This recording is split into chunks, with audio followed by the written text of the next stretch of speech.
is when I point to them, they speak, and when I don't point to them, they do not.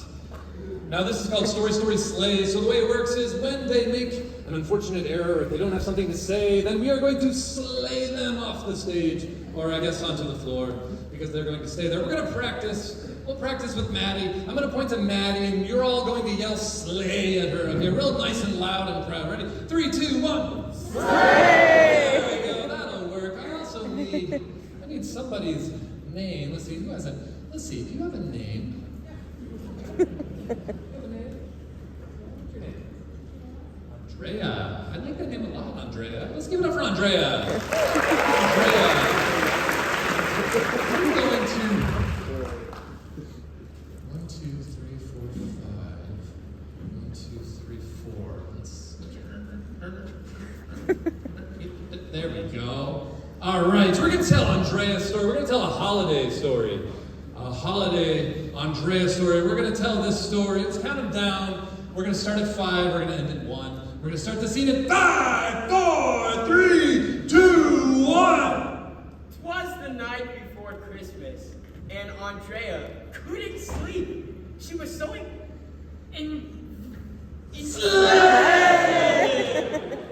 excited For tomorrow, which was Christmas Day! she couldn't wait any longer, and she decided to invent something.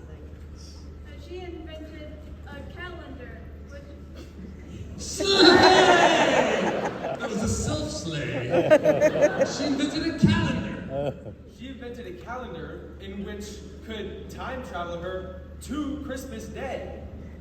But it came with a high risk of explosions and dark magical things. But she went on with it, and she decided to mark her calendar, and then oh no, a bunch of fairies came out of The calendar, which she marked. And then she's like, oh no, now I have to deal with all these fairies. So she started counting them all. So then she called her mom, and her mom was like, "What are you doing?"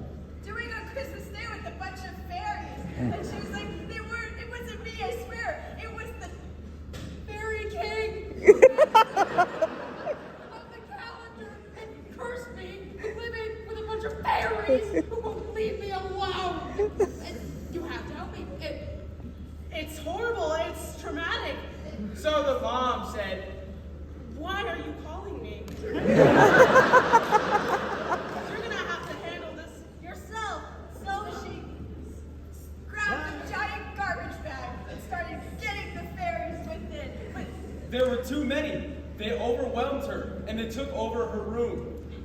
And when she was trying to go to sleep, the fairies sprinkled Fairy dust all over her, and then suddenly, nutcracker.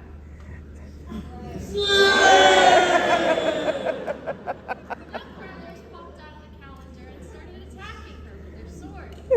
And she was like, why are you attacking me? This really hurts, please stop this.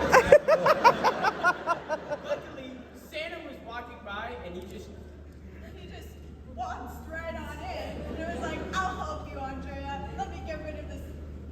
evil fairies are attacking you.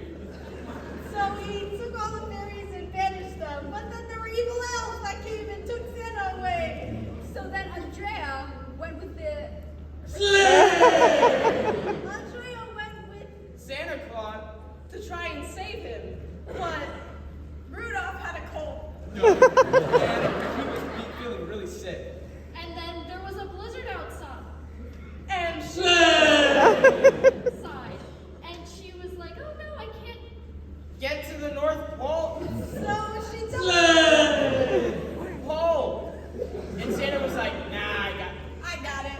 Let me just, and he twirled his little hands in the Air, and Rudolph became healthy. Again. And then suddenly, Dasher had back problems and couldn't Walk. And then Rudolph was like, here, Dasher, I know how to do massages.